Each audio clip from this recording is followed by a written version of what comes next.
شعبان کا مہینہ ختم ہونے کو آ گیا اور یہ آخری جمعہ ہے. اب اگلا جمعہ آپ کا رمضان میں آئے گا. سب سے پہلے توبہ اور استغفار. آج کے جمعہ حضور پاک صلی اللہ علیہ وسلم کی یہ سنت تھی.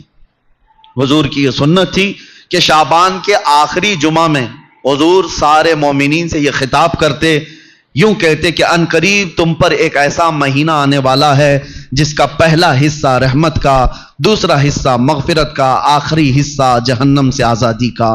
حضور رمضان کے متعلق اس جمعہ میں بیان فرماتے، اور اس لیے میں آپ کو اس سنت پر عمل کرتے ہوئے عرض کرتا ہوں، اس عظیم مہمان کے آنے سے پہلے اپنے گھر بار کو صحیح کر لو. تیاریاں ایسی کرو جیسے کسی مہمان کا استقبال ہو. رمضان کی تیاریوں میں گھروں کی صفائی صرف کچرے سے نہیں، غلاظتوں سے، گناہوں سے، عیاشیوں سے، آوارگیوں سے، ان تمام سے. بچوں کو ٹائم ٹیبل بنا دو کہ بیٹا رمضان المبارکہ ہے، تمہارے یہ گیم کھیلنے کا وقت نہیں ہے، تمہارے یہ ٹی وی پر بیٹھنے کا وقت نہیں ہے، یہ سیریل اور فلموں کا وقت نہیں ہے. یہ سب چیزیں بند کرو.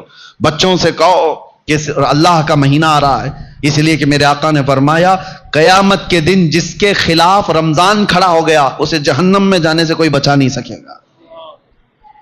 یاد رکھو آپ، جس کے خلاف رمضان اور قرآن کھڑے ہو گئے حضور فرماتے ہیں اس کو دوزخ میں جانے سے کوئی بچا بھی نہیں پائے گا. اور جس کی شفاعت کے لیے کھڑے ہو گئے تو پھر وہ جنت میں جا کر رہے گا. جس کی حمایت میں یہ دونوں کھڑے ہو گئے، قرآن اور رمضان. اسی لیے قرآن اور رمضان کیسے خلاف کھڑا ہوگا؟ اللہ کی بارگاہ میں مقدمہ کرے گا کہ مولا میں اس کے گھر گیا تھا، اس نے میری بڑی بے حرمتی کی ہے. میں اس کے گھر گیا تھا تیرا مہمان بن کر، اس نے میری بہت توہین کی ہے. رمضان کے مہینے میں دن کے وقت کھانے پینے والے کے متعلق کہا گیا ہے ایک روزہ چھوڑنے کا عذاب 600 سال تک وہ دوزخ میں رہے گا. مسلمانوں کو یہ زیب نہیں دیتا. رمضان کا احترام، اور خاص طور پر بچوں کی تربیت کے لیے، بچوں کی تربیت، علماء سے بھی میری گزارش ہے کہ پورا فل فوکس کرو.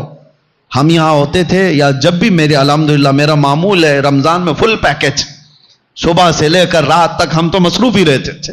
وجہ یہ ہے کہ ان کو شیطان کی وہ ڈالی ہوئی عادتوں کی طرف نہ بھیجا جائے. ایک مہینہ تو ہے جو اللہ تعالیٰ نے شیطان سے آزاد کر کے دیا، اس میں اگر دل کو پاک نہیں کیا تو پھر کب پاک کرے گا؟ بچوں کو خاص طور پر ایک چیز کی طرف لے آؤ، ان کے یہ موبائل کی دنیا. بہت سارے ماں باپ، کل میں آپ کو دیکھ رہا ہوں، ماں باپ ہم سے کہہ رہے ہیں کہ ہماری بات سے اب بچے مانتے نہیں، ڈر لگ رہا ہے ان کو بولیں گے تو الٹ پلٹ کر دیں گے، مار پیٹ کرنے لگ جائیں گے. آج یہ نوبت آ گئی ماں باپ کی کہ تم بچوں کو روک نہیں سکتے، ان کے ہاتھ سے موبائل نہیں لے سکتے. اکثر گھروں کا حال ہے یہ، میں آپ کو بتا رہا ہوں، اکثر گھروں کا. لے کر کے دکھاؤ. یہ تو ایسا نشہ ہے جیسے چرسی اور گنجیڑی کو چرس اور گانجے سے روکا جائے تو وہ مار پیٹ پہ آ جاتا ہے، اس سے بڑا نشہ ہو گیا ہے. رمضان بہترین مہینہ ہے ان کی تربیت کے لیے. سب لوگ یہ عہد کرو، ان سے کہو ٹھیک ہے موبائل تمہارے ہاتھ میں رہے لیکن اللہ سے ڈرتے ہوئے کبھی بھی گندی تصویریں تو دور کی بات ہے، تمہیں گیم کھیلنے کی بھی اجازت نہیں ہے. اپنے آپ کو انٹرٹینمنٹ کے لیے، وقت ٹائم پاس کرنے کے لیے نہیں ہے. اور اعتکاف میں جانے والے جو موبائلوں کے ساتھ اعتکاف کرتے ہیں وہ کیا بھلا اعتکاف کر رہے ہیں، ساری دنیا لے کر کے بیٹھتے ہیں. اللہ تبارک و تعالیٰ ان فواحشات سے ہماری حفاظت فرمائے. آپ سب رمضان کی تیاریوں میں اپنے بچوں کی تربیت پر خاص توجہ دیں.